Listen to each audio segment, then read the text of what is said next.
You're listening to the Cricket Podcast. Hello, everyone, and welcome to the Cricket Podcast, where we're talking IPL again. We've just seen some Rashid Khan magic as the Titans came from nowhere to beat the previously dominant Rajasthan Royals. Yesterday, we saw the Sunrisers Hyderabad squeak a win against Punjab Kings when it looked like it would be virtually impossible for the Punjab Kings to be in a situation where a win was squeakable. And on Monday, the Chennai Super Kings did the business, as they so often do at the Chepauk Stadium. I'm Chepauk. I'm joined by Max rowe-brown. How are you doing, Max?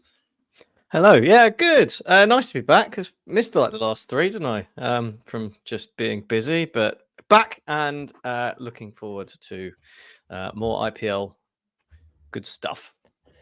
More IPL good stuff. That's more the spirit, IPL Max. good stuff. Yeah, it's been a while. I've forgotten how to do words, so that's a thing. Yeah, that's fine.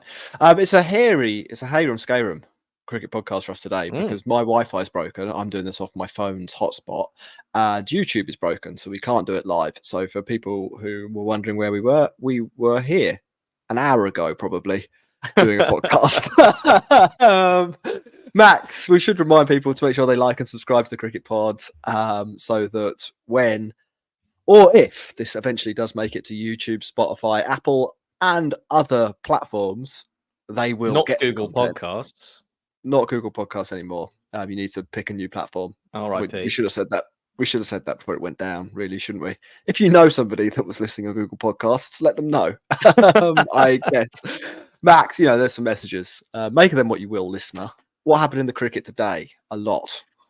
Oh, a lot. Absolutely. Well, we were back in Jaipur, Rajasthan, looking to extend their so far dominant start to the IPL.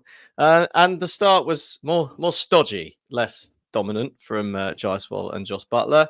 They sort of, meandered through the power play, 42 for 2 when Jos Buttler fell just before the end of it. And it didn't look great. The spinners were doing some good work for Gujarat Titans, but Sanju Samson and Rian Parag, two hot shots. Rian Parag finally making good on his promised talent. Sanju Samson doing what we all know he can do. Doing what we know everyone, apart from the Indian selectors, know he can do. And really bombed Rajasthan back into the game, particularly at the end, with big finishes off the last 2 overs to take them to 196 for 3 when that looked very far off at the end. And a notable mention for Shimon Hetmeyer came in right at the end and hit 13 off 5 balls. And in reply, Gujarat, they started fairly solidly. They didn't lose any wickets in the power play.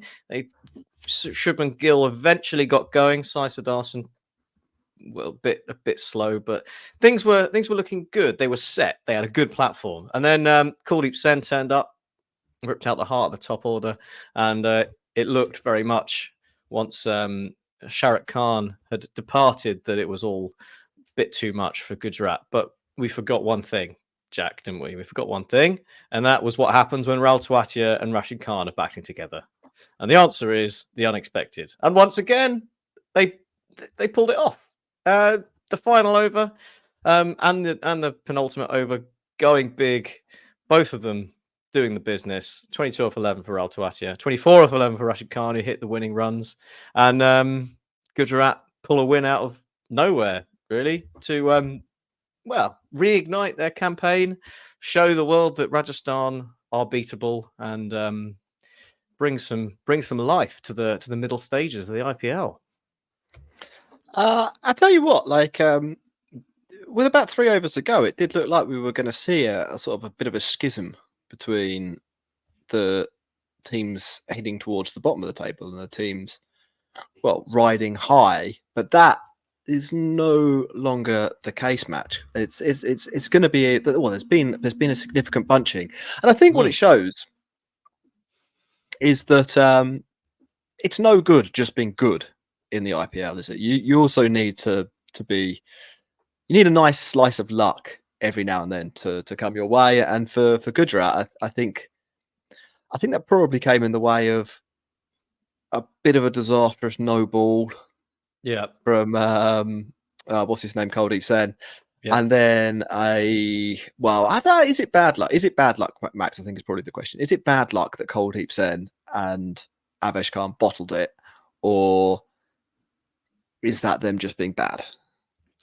Yeah, well, I guess that's the question. It's good luck for Gujarat that happened. Like that is something that happened that is not within their gifts to control, but they took full advantage of it. So, people say you make your own luck. I guess you could say they got to a point where that, there was enough. They put enough pressure on them that they were able to bottle it and they would still win. But ultimately, I think it was just a case of sometimes if you aren't necessarily an elite player, things can go wrong. I mean, Avas Khan's been pretty good at the death so far this IPL, nailing his sort of wide Yorkers.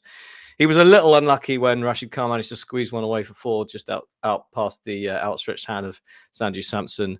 Bowling a no ball at the death, particularly one that goes for a boundary, is basically unforgivable. Like, as far as things go, it was 33 off 11 they needed. I think it was 29 off 10 at the point he bowled the no ball.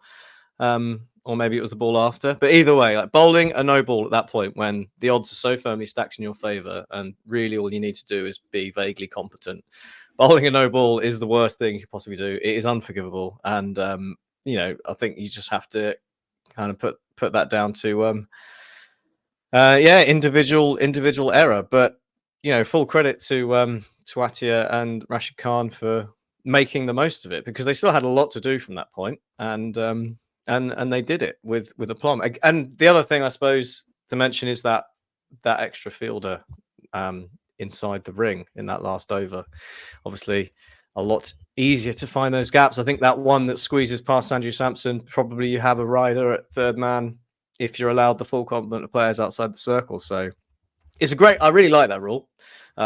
Like in terms of T20 cricket, to actually punish people in the moment for taking too long to bowl their overs, and I think that was quite crucial in the end. So yeah, luck for GT. Rajasthan, basically, I think individually and in terms of taking too much time, it was all in their control, and they let it get out of control. Yeah, it was. I mean, the wheels did come off. Max, there's a few tactical decisions that I thought were a little bit curious by the Rajasthan Royals in the second innings. The main one is Trent Boult 2 overs. Can you explain that to me? No. It doesn't make a lot of sense to me. Like the guy almost always bowls his full complement, as far as I can tell. Like it's often 2 at the end, and he might not be the best death bowler around, but he's a bad death bowler. But he has enough experience that he could probably manage to defend 18 off and over. Like, and you can probably rely on him not to bowl a no ball. And I wouldn't necessarily think he's, is he much worse than Avas Khan as a death bowl? I mean, he's done it a lot. Like, he's not that good at it, but he's done it a lot. And so that's a bit surprising. But I think I guess what you'd say is the way Rajasthan set up their side with the impact sub rule is that they put out a side that had a fairly long tail, right? Trent Boult was slated to come in at 8. You don't really want that to happen.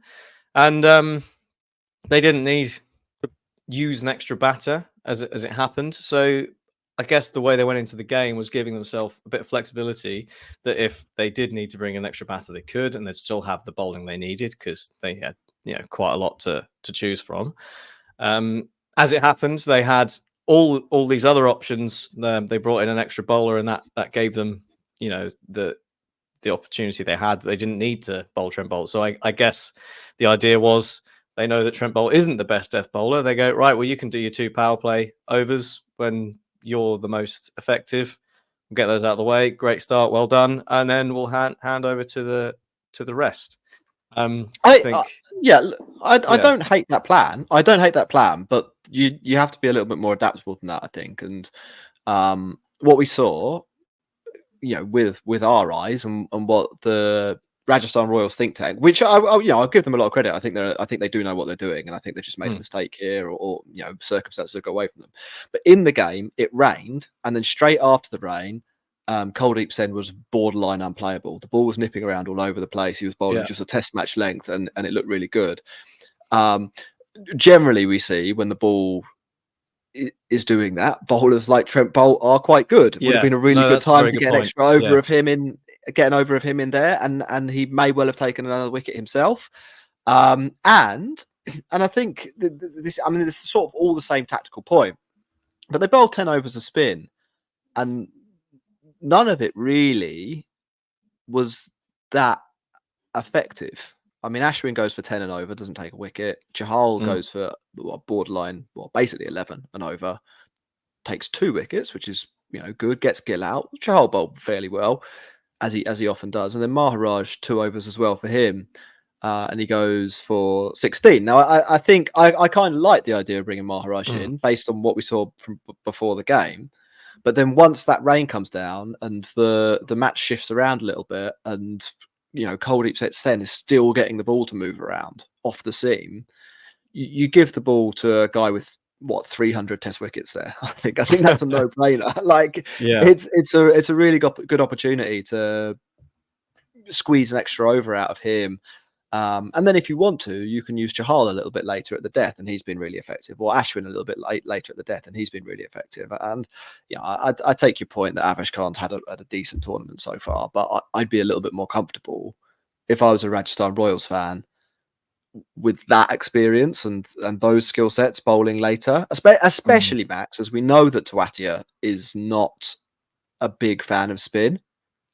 He's got a very big split in terms of his strike rate against. Well, Sharad Khan as well.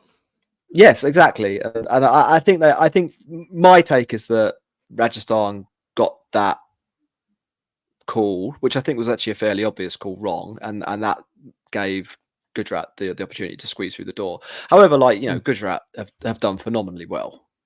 It's 24 off 11 for Rashid Khan is brilliant, and 22 off 11 for Rahul Tewatia is similarly brilliant in those circumstances. Like they've kicked the door down, haven't they? And then the whole structure has collapsed. Basically, it was really, really good cricket from them. And whilst Rajasthan gave them the chance, most teams don't have the equipment down the order to actually take advantage of that. So fair play to Gujarat, I would say, for some good batting at the end. Yeah, no, absolutely. I think it's a very good point you make about the rain delay, and I'd be interesting to see whether Rajasthan, change things up as a result, or whether they just pass it off as an individual blip. I mean, the other thing about the rain, of course, as well, is that it's harder for the spinners to bowl. I mean, you saw Ravi Ashwin on a couple of occasions try that Karen ball and sort of lose the line a bit, and entirely possible that's the greasy ball making it a little trickier. So that's the other side to the point you made. So yeah, all very perceptive of you. Well done. But yeah, I think you have to give Gujarat Titans a lot of credit for hanging in there and doing the business. It's another case, like we've said in advance of within the previews and things. You look at Gujarat. Look at how many games you think they're going to win, and then add a few on. And this is one of those add-on games where Gujarat probably don't really have any right to win it with 4 overs to go. But somehow, somewhere, and even without David Miller, they've managed to do the business and get themselves back into the conversation. So yeah, a lot of credit to them. Like, as a franchise, they just seem to have that stickability, don't they? I mean, I don't really put much stock in particularly in franchise tournaments, right? Like, you don't really put much stock in having an aura as a team that you're hard to beat, or you pull things out of the bag more than other teams. But it does seem to, after 2.5 years, seem to be the case with Gujarat Titans. Much like after 14 years of RCB, they've got an aura of being crap that's stuck with them. So maybe there is something in it. Possibly. I don't necessarily subscribe to that. I think actually, I mean, if you look at the Titans today versus the Titans earlier in the tournament, they had more guys capable of hitting the ball hard in their order. Now, Wade and Manohar, they don't come off, but they are players who theoretically could have played the innings that we saw from Tewatia or Rashid Khan. Sharad Khan, who came into the team, it's a really small innings in the context of this game. It was 14 runs off 8 balls. I'm not even sure at the time it necessarily was the run rate required, but it keeps them alive. and in a way where now I want to say Narkande. That could be wrong. I think I could just put an N. Nalkande. Darshan Nalkande, yeah. Yes, yeah. So the spinner from SRH is confusing my brain a little bit there. In a way that he wouldn't. If he was in instead of Sharat Khan, they lose the match. He would get 8 off 8, and they would be 6 runs short. One thing that obviously there's loads of stuff happened in this match, as often is the case when we get to a sort of last ball thriller like this. We focus on the last ball and miss all the other stuff. So Sanju Samson played really well earlier in it. Rian Parag, his third 50 of the year, so he's got more 50s in 5 games this year than in the whole of his IPL career to the beginning of this season, which is fabulous. And Josh Butler's piece of fielding to keep the game alive was nuts. Like, we haven't got ages to talk about it, but like that was ridiculous to keep the ball in play, and then more or less, it was basically a direct hit. It was as good as a direct hit from 75 yards away to give Avesh Khan one last chance, which obviously he spurned, but that was an incredible piece of cricket. Yeah, he pulled off a bit of fielding over before as well, a diving sort of overhand save to keep things in. He more than more than made his mark with the field. Didn't do it with the bat, but no. I'd like to see. There needs to be some sort of metric for like value added for those kinds of pieces of fielding. It's really difficult, obviously. I think it's quite a subjective thing to do, but like it's something that I think needs to be looked at, because there are so many things that went wrong in the field today as well. Like, you talk about things we haven't spoken about. Gujarat won the game, but they probably could have won the game so much more comfortably if Matthew Wade hadn't put his iron gloves on after the power play, and they didn't just start throwing the ball for boundaries at random intervals. Like, some of the overthrows and the boundary fielding from Gujarat was absolutely comical. Like, it was genuinely awful. They probably threw away like 15 runs and just in the boundary fielding. Then you add on, putting down Parag. I think they're two drops behind the stumps as well. So I mean, they sort of lauding them for what they did to get back in the game, but they could have put Rajasthan under real pressure when they're in the field, and they certainly didn't do that. So it was a real mixed bag fielding wise, I think. Yeah, it was, wasn't it? Like, we saw some crazy stuff, and Josh Butler's bits were probably the craziest, but there were some crazy bad things too, as we've seen quite a lot in this season of the IPL. Great game though. Great game. I think the competition is better for the occasional moment of carnage. Max, sure. I think we'll take a break there, and then we'll come back because more carnage awaits. Fielding carnage played a big role in Sunrisers Hyderabad v Punjab Kings last night. You're listening to the Cricket Podcast.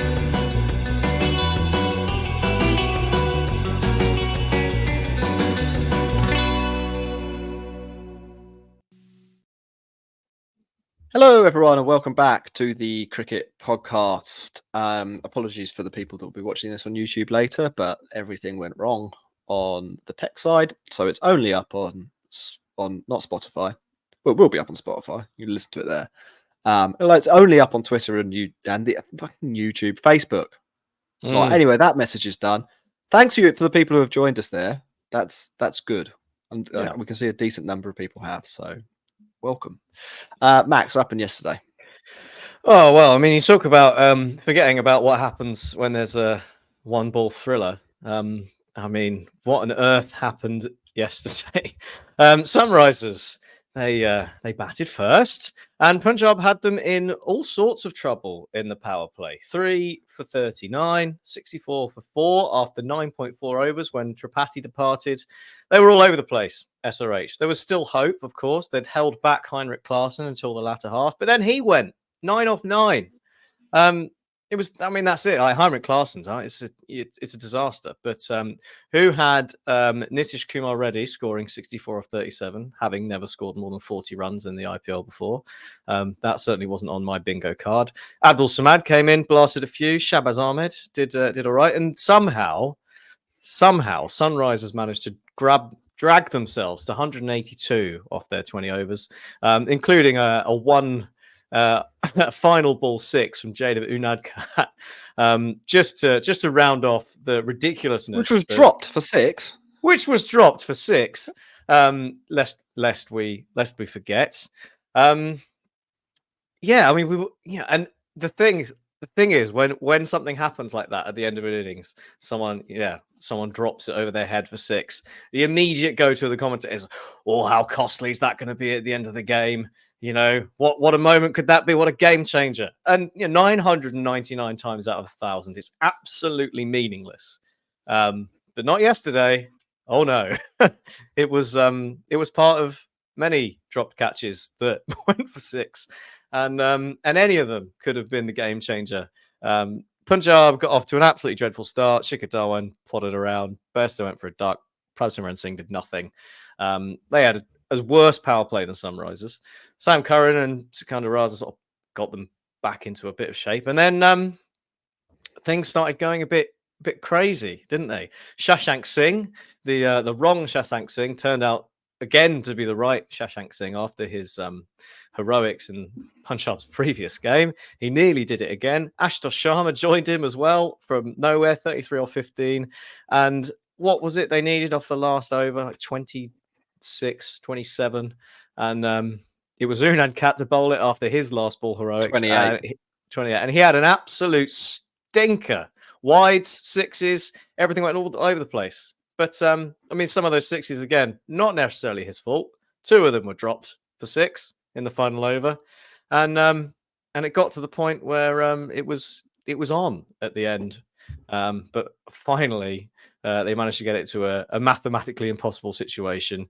9 off 2. And not 9 off 2, sorry. That was 9 off 1, having managed not to concede a boundary off the penultimate ball. The last ball went for 6. But all you want from your bowler at that point is to not bowl a no ball. Bowl him a pie. It doesn't matter. Bowl it half pace in the slot. It doesn't matter. And that's exactly what Unadkat did. It went for 6. The penultimate ball was in the slot as well. Like it could have been the moment. It could have been incredible. But it wasn't. Unadkat, you can't say he held his nerve because he lost his nerves. But fortunately for him, Punjab weren't quite able to score enough runs. It was absolutely bonkers, that game. I mean, it was another one where you switch off after 9 overs. Like, this is done. There's no point. Especially without Livingston. Punjab are in a bit of bother with their replacements there, and then all hell broke loose. Like, what is it about these two sides, Jack? Why you got Gujarat, like the stickability, you got Rajasthan, supposed competence, and then these two are just nonsense. Yeah. Well, it was nonsense. It was 39 required off the last 2 as well. Yeah. There should have been nowhere near. There should have been no. I mean, having said that, like Punjab should have won this game. Like, I don't really understand this. Like, well, that's the thing. Like, I mean, they dropped a ball for 6, but they also dropped so many catches in the field before that. Like, I didn't even mention. I mean, there must have been like 3 high catches that went down when Punjab were fielding. That meant that Sunrisers got to 182. Well, I mean, even notwithstanding that, in a way, with 2.5 overs to go, so 15 balls left in the innings, Punjab have got SRH 8 down, and they're on 155. You've got 2.5 overs left there. All you need to do is go back of a length every single ball, and let them get their 15 runs. And this is going to be a really comfortable chase.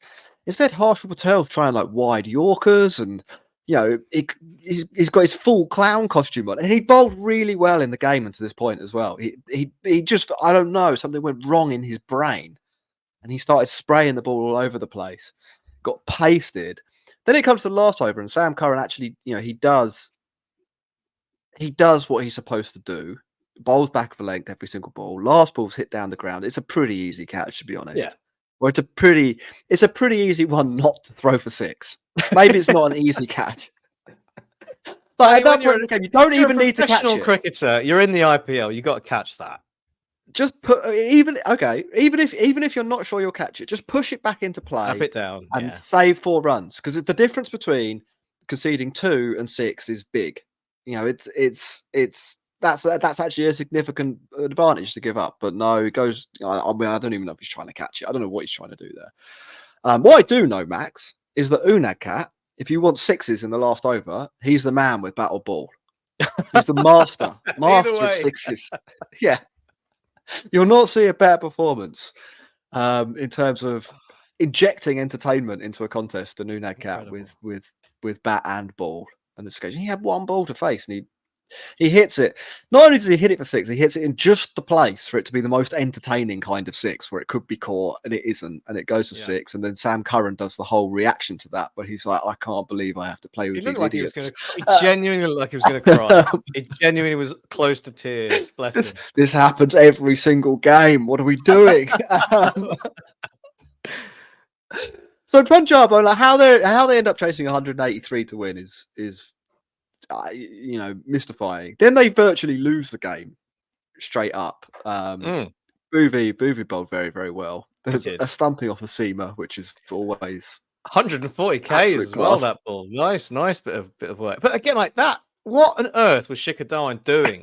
Nobody knows. He wasn't even trying to hit him six. He was just like coming down and trying to steer it for one to third man, and he's got himself stumped. Like it's totally brainless. Like what's happened? What goes on in the side that Punjab like dressing room? Like what do they chat about before the game?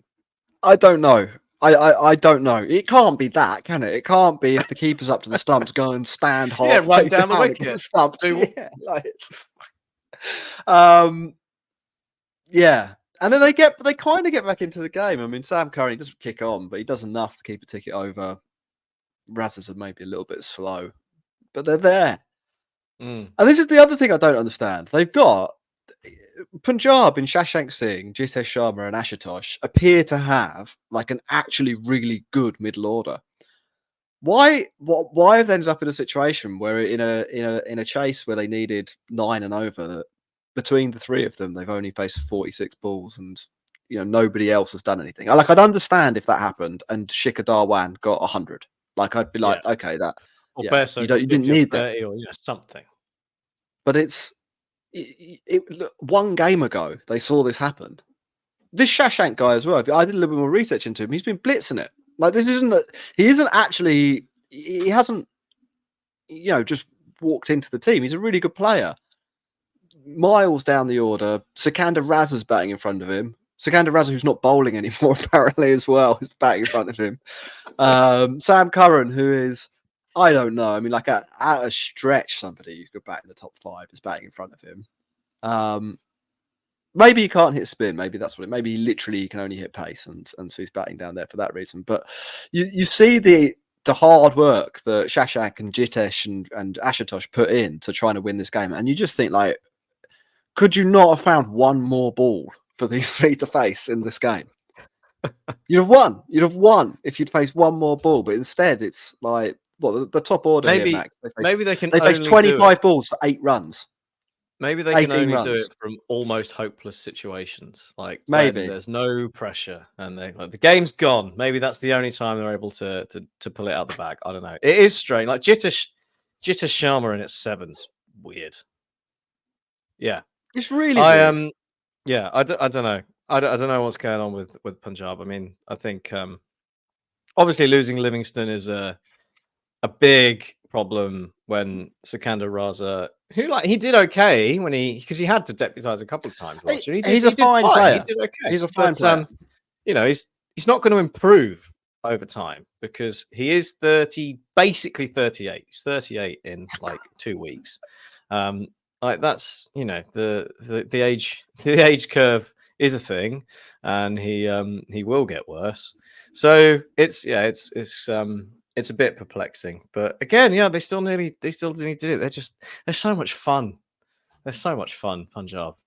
And these two, they didn't disappoint, did they? We expected clown cricket at times from these two, and they delivered. Yeah. I mean, like the Sunrisers are. The Sunrisers and KKR, we'll say this over and over again. If you're like a kind of dip in, dip out person for the IPL, and I'm sure there are a decent chunk of our listeners who are either because of work or because they like another format of cricket more or whatever. But they're just keeping abreast of because it. there's 150 They're games. they're the two teams that you should be looking at and seeing when are they playing, because they're the ones to watch. If you're flicking through Sky Sports to our UK listeners, and you've got a choice between like Watford v Ipswich, the Championship title race, can Ipswich do it, or Kolkata Knight Riders v Mumbai Indians, you go KKRMI there. Like that's a no-brainer. Yeah, or Super Sunday in the football. I don't know what this week's game is. Burnley v Brentford or something like that.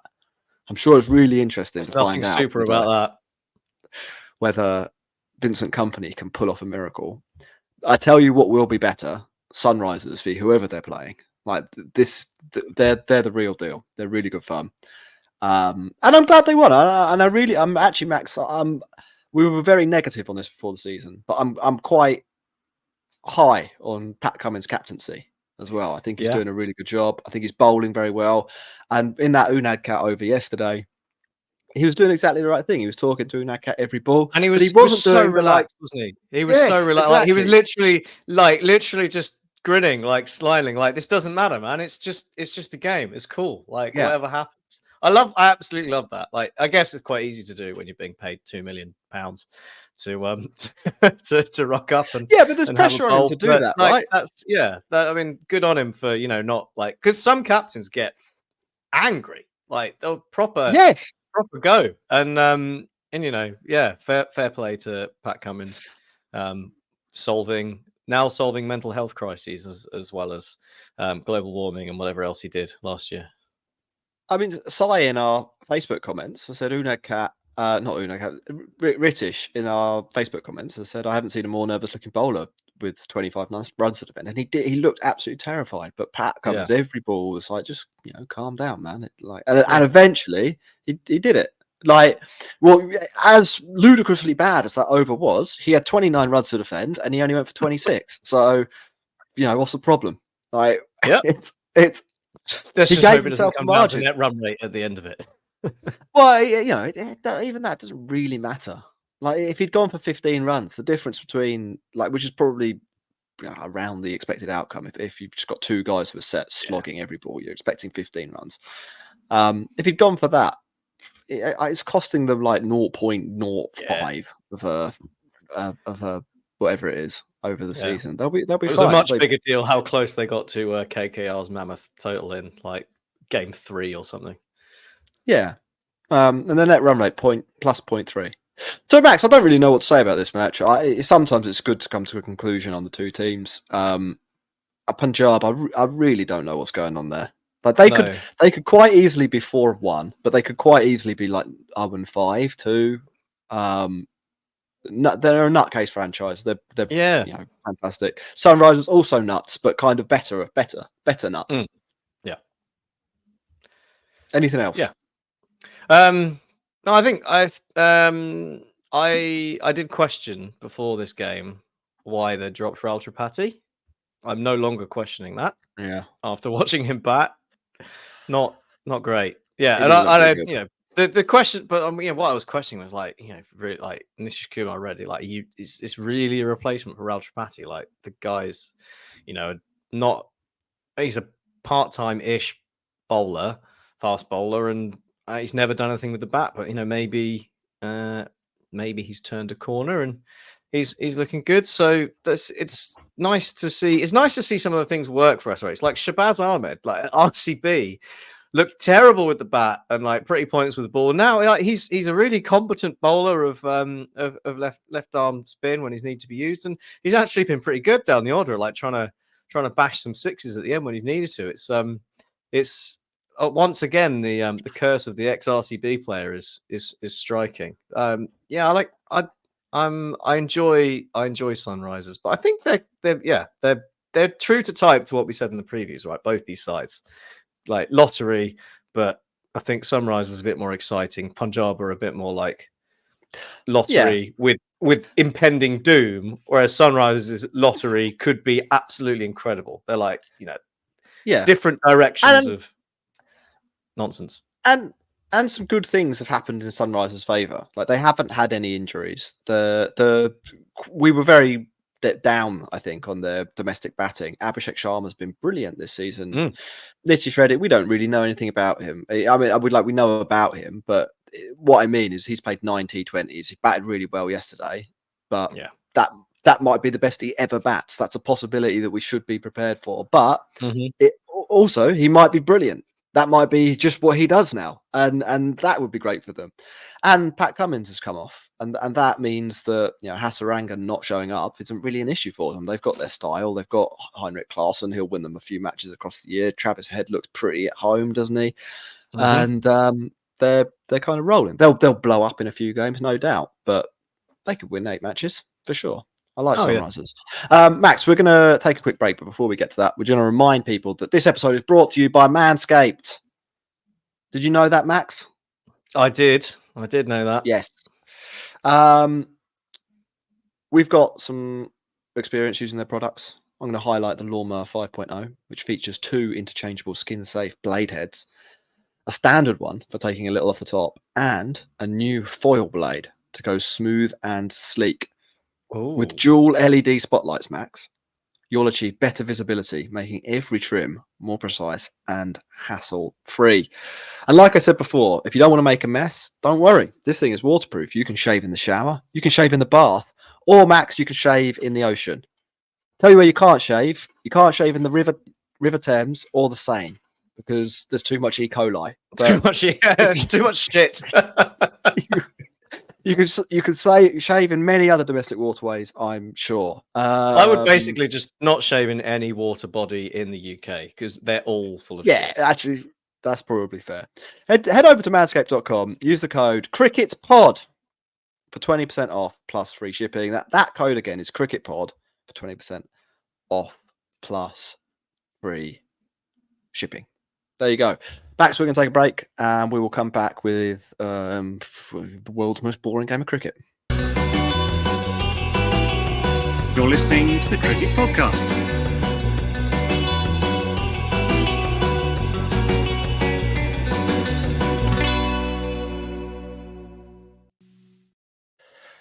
Welcome back, everyone, to the Cricket Podcast for part 3, probably the final part of this episode, where we're going to be talking about the Chennai Super Kings versus whichever team they crushed under their soul at the Chepauk this That'll week. be KKR. The previously, we were bigging them up as the Fun Boys. Yeah. This is a tip as well. If you're a casual IPL watcher, give the CSK home games a miss. Hate to say it, Max. I know you're a big CSK fan. Do you want to tell us what happened and why I'm behaving like I hate cricket?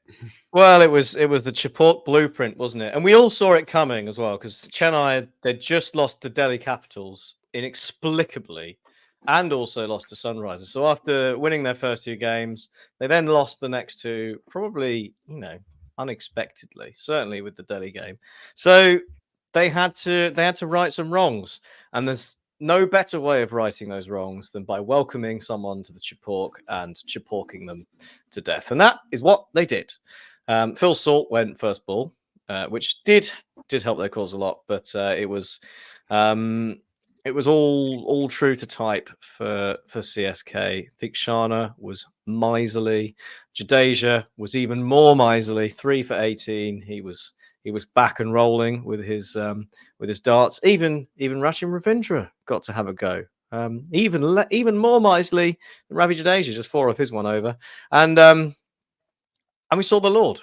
Maybe that was the That was rubbish for CSK. Yeah. He wasn't brilliant, but CSK, they did the business. They basically tied up KKR, and they didn't really have an answer. They've been built on Sunil Narine going bonkers in the power play, which has surprised everyone. But when that didn't work, no one really managed to get things going. Shreyas Iyer's 34 of 32 didn't, really excite, but given the circumstances, it was probably as good as you could have hoped for because no one else managed to do anything, and they limped to 137 for 9 from their 20 overs, and it was just a question of how boring it would be watching CSK chase it down. And to be fair, Jack, we thought it was going to be probably a real dirge of tapping around. But Shivam Dubé hit a few sixes, made it a little bit exciting. They tried to have a go a bit in the power play. It wasn't totally awful, but it was very obvious what was going to happen. Didn't really make any inroads, KKR, and it was a very comfortable 7-wicket win for CSK. Yeah, it was. I think from KKR's point of view, after what happened immediately after the power play, they're probably happy to get out of there without taking a massive net run rate hit. I mean, there's a very real possibility that they bowled out for 80, something stupid like that, despite being 56 for 2 at one point. Like it unravelled really, really fast for KK. I think they almost tricked themselves. They had a really good power play, like I said, 56 off the first 6, and I think had they been able to see someone else play on that pitch after that power play, they'd have been like, right, 100 more runs in 14 overs will put us in a really good or if position. they just watched any game at the Chepauk in the last 10 years. Because it's one of the weird things about CSK do. They get a decent power play and then they just tap it around a bit, maybe try and hit a few sixes at the end, and they get to about 170 and other teams can't, One of the really weird things about this was that everyone was convinced on the comms at the toss that it was an absolute road, and then by the end of the 7th over, everyone should have been like, "This is definitely not a road. This is definitely going to be a 150." Well, that's exactly what happened with Graham Swan. He spent the first 3 overs saying what a great pitch it is, and then as soon as Jadeja would bowl 1 over, he was like, I was wrong. I'm really sorry. I was really wrong." Jadeja was good. You've got to give him some. Jadeja was excellent. I mean, this is. I mean, like you say, it's a CSK blueprint. It's easy to kind of be negative and say, "Oh, they're boring. They only win because they're playing here." They win because they're playing here because they built a team to play here. They win 78% of their matches at this ground. Like they know what they're doing. I think it's 78%. I looked it up. If that's wrong, blame Cricket Info. I wanted to double check it is at least 70. Yeah, I'm pretty sure it's 78% of the matches they've won here. It might be 70% of their home matches, and then they've won some extra matches in seasons where they've just played there or something like that. But they're or in playoff matches and stuff like that. They're absolutely dominant here, and they've got a great team for playing at this ground as well. They've got 2 really good spinners for this stadium in Jadeja and Tikshana. Now, at other places, Jadeja is not a absolute prime time spinner. Like he can get after him a little bit, or he can be, not much of a threat with the ball. And maybe if you're looking bigger picture when he plays for India, maybe that's sometimes a little bit of a problem. Having a guy that doesn't take loads of wickets. But here he's an absolute beast, and Tikshana is a fantastic foil for him. And then Rachin Ravindra, if you want to throw in the ball, that's great. And then to add on to all of that, Max, they picked up Mustafizur for this season, who was bowling 80-mile-an-hour off spin or left arm off spin, left arm orthodox at the end. That was crazy. Completely unhittable, and the ball was bouncing about ankle high. It was like, well, what you can do with this? Like hit that. He was like, more or less the perfect bowler for the conditions. So what I'm saying, Max, is well done CSK for doing the fundamentals. Well, not even the fundamentals, for having a vision for what they want to do, how they want their team to set up, and for executing that. Yeah, it's all a bit Jose Mourinho, but it's effective. Yeah, against a team that were playing really well as well. I mean, like KKR, maybe they'd had some easier fixtures. Maybe things had gone as well as they possibly could have gone in those games. You could probably make both those arguments and be probably accurate. But they were riding a wave, and CSK took them down with absolute ease on this occasion, didn't they? Like the changing of the moon, they flattened the waves. Is that what happens? Well, it's moons and tides and things. Let's move on. Yeah, well, it's been a big week for the moon, hasn't it? With it has, yes. The eclipse. Yeah, and moon landing. Well, is the moon landing coming up as well? I don't know, but maybe not. Maybe it's 15th of April. I could be wrong about that. Something, moon. A lot of a bit like when we talked about June for 15 minutes, and then just things that rhyme. What's next?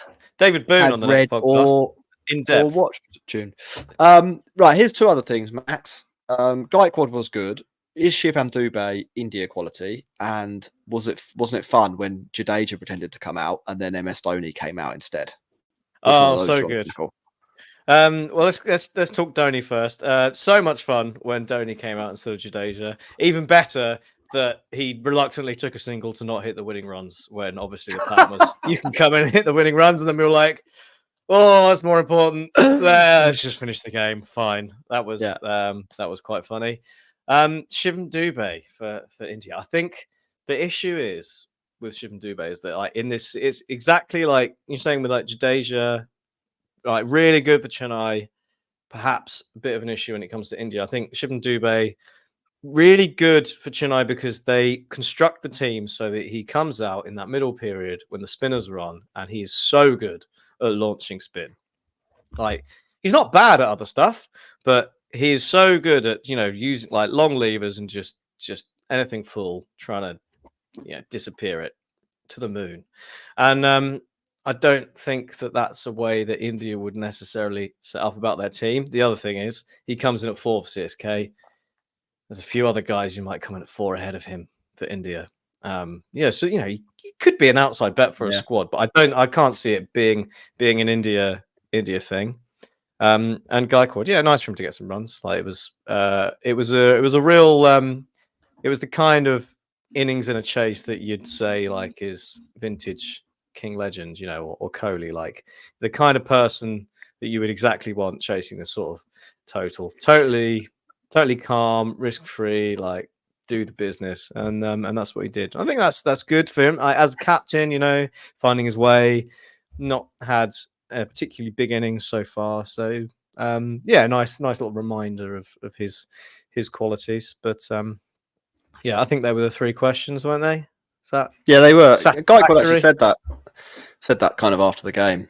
He was asked, were you happy to finally get some runs? And he was like, I don't really see T20 like finally getting some runs. I think you just try and do the same thing over and over again, and occasionally it comes off, and mostly it doesn't. That's good. I like that. That's good. To paraphrase his answer, like he was quite philosophical about the fact that he hadn't got runs. He wasn't like a good answer to a really boring interview. Really good answer to a really boring interview question. Because like some of those questions they ask at the end of those interviews on the live broadcast, I mean they're really shit.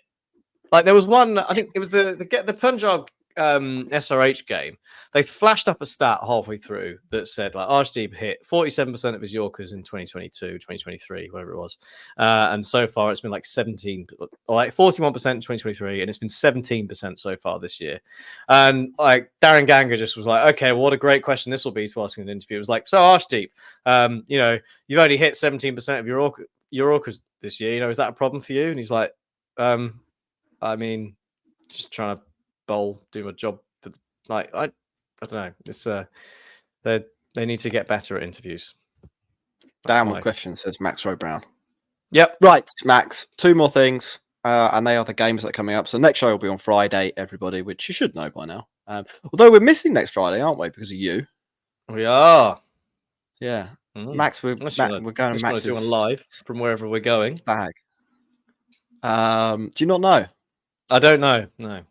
Oh, well, I hope you got your passport and your beach towel and some Bajan dollars, because we are going to Barbados. That'd be nice. £200 all in. We had a whip round to send just you so we can have the weekend off. Right. Max, Mumbai Indians v Royal Challengers Bangalore is the game tomorrow. It's the one we've been waiting for. The big one. The bottom feeders. The loser of this is out of the IPL, I'm going to say. Who's going to be the loser? RCB. RCB are going to be the loser. That's the correct answer, Max. They're awful. And Sky's back now, so I think hopefully Mumbai will turn a bit of a corner. Famously slow starters as well, for whatever reason. That's their franchise MO. RCB's MO, you losers. Chennai's MO, home bullies. And Mumbai, slow starters. Sky's back. Yeah, they'll do it. I think it's difficult to see how RCB win this. Now, Ritish has said on the Facebook chat again that Maxwell has to do something, and I think something along about those time. lines is really the only way. Yeah. Like I think they need like an extremely good performance from Maxwell or Siraj or I would say Kohli, but they don't always win when he plays well. So someone with Kohli. If someone went with Kohli, What they need Kohli to do is do his usual thing of being quite good off the power play, but then get out in the 6th over. Yeah, but that's when not he's working like either, is it? 40 off 20. They've got major problems. Everyone keeps asking if Will Jack's going to come in. I suspect they probably will bring him in, but after they've been eliminated, that seems to be the way that they do business. Do you think they'd bring him in for Faf? Or they should. If he's not firing. I mean, they 100% should. You can't replace Glenn Maxwell. Like you absolutely categorically cannot replace Glenn Maxwell. No, as bad as he looks, he is one good shot away from winning you 4 matches in a row. Like Maxwell is the first. He's their best player. Yeah. Then the choice is basically: do you want to get rid of Cameron Green or do you want to get rid of Faf du Plessis? And probably it makes sense to get rid of Faf because then you have to move people around the order. But Cameron Green's not very good either, is it? I mean, like maybe him going back to Mumbai and playing at a ground where he had some success last year will be just the tonic for Cameron Green. Maybe. But maybe it won't. It's hard. It's hard to find a reason that they'll win. I mean, they have some good players. Like this is the T20. You only really need 1 or 2 players to have a really good game to win a match. We all know that. And if the other team don't respond to it with one or 2 of their good players going bananas as well, at 1KD, it's really conceivable that RCB, even with their slightly misfiring batting lineup, get 230 or something, slightly bonkers like that. That is well within the range of possibilities. They then have to defend that, and that could be crazy. I mean, we've seen Mumbai completely blow up in the power play at that stadium as well, haven't we? I mean, I know they don't have anyone Trent Bolt level, but Siraj has spells. He has moments, doesn't he, where he's extremely good. Absolutely. So maybe Siraj takes 3 early wickets and Mumbai only get 160 and Kohli can do his thing and bring home the bacon.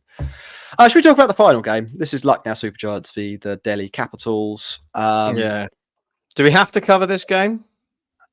Well, we all got really happy about Lucknow. I got my shirt out for them and all of that, and now it appears that he's injured. Is going to be out. So they kind of drop back to being a little bit Lucknowy, don't they? And I'm not. Yeah, I missed all the Mayank Yadav chat and all that fun. That was crazy. Oh, right. Basically, what happened fast. is it's a guy nobody really knew anything about turned up and was bowling as quick as anyone. Yeah, I mean, I've seen it. 20 years.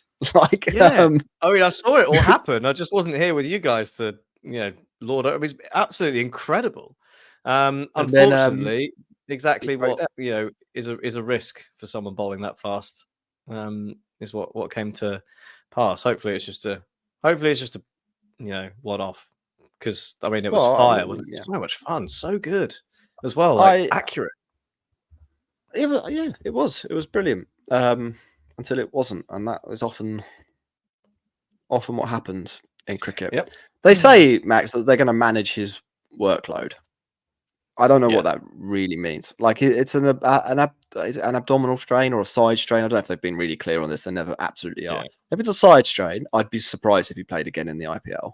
Yeah, they can be bad, if he's got like a sore ab, then maybe he'll probably miss 2 matches and then come back, or maybe 3 matches and then come back, and they probably won't play him in every game, which is two matches reasonable. Per ab. So there's that. I think Lucknow are probably better than Delhi, and I'd expect them to win, especially playing at home. Yes, I agree. Although Delhi turned over CSK, so you never know. But that's agreement all round. So you heard it here first. Get your money on the other teams. RCB. I wouldn't put money on RCB if I had unlimited money. There'd be no point. If I was Phil Mickelson, the golfer, and I wouldn't bet on RCB. Max, that's it for the Cricket Podcast. Any final messages from you? Well, Remember to like and subscribe. And again, Mhm. just tell anyone who used to listen on Google Podcasts to go and listen somewhere else that isn't YouTube podcasts, because screw Google. They don't know what they're doing with their podcast, but it's nonsense. Also, we mentioned Manscaped in part 2. Part 3, Serious Cricket. Also our sponsors. Do we have a discount code for Serious Cricket, Jack? I Or don't think are we we do. just repping their good stuff? We're repping their good stuff. We do a lot of business with them. So we get all of our cricket equipment from them, and they're very good at supplying cricket equipment. So you should go to Serious Cricket, and the way you should do that is by going to our show notes and clicking that link, and get yourself some stuff. It is the 10th of April. There is probably a week, 2 weeks in UK time before the season will start in earnest. It's the perfect You time can get, to get your you've stuff. got plenty of time to get yourself ready. Don't be one of those losers who's borrowing someone's sweaty batting gloves on day one of the season. Buy some gloves. They're not expensive. Serious Cricket will sort you out. Turn up, look the part, make an impression. Exactly. It's half the battle. Exactly. Dress for the job that you want, not the job that you have. And you want to open the batting for England. There you go. End of podcast. Goodbye. Bye.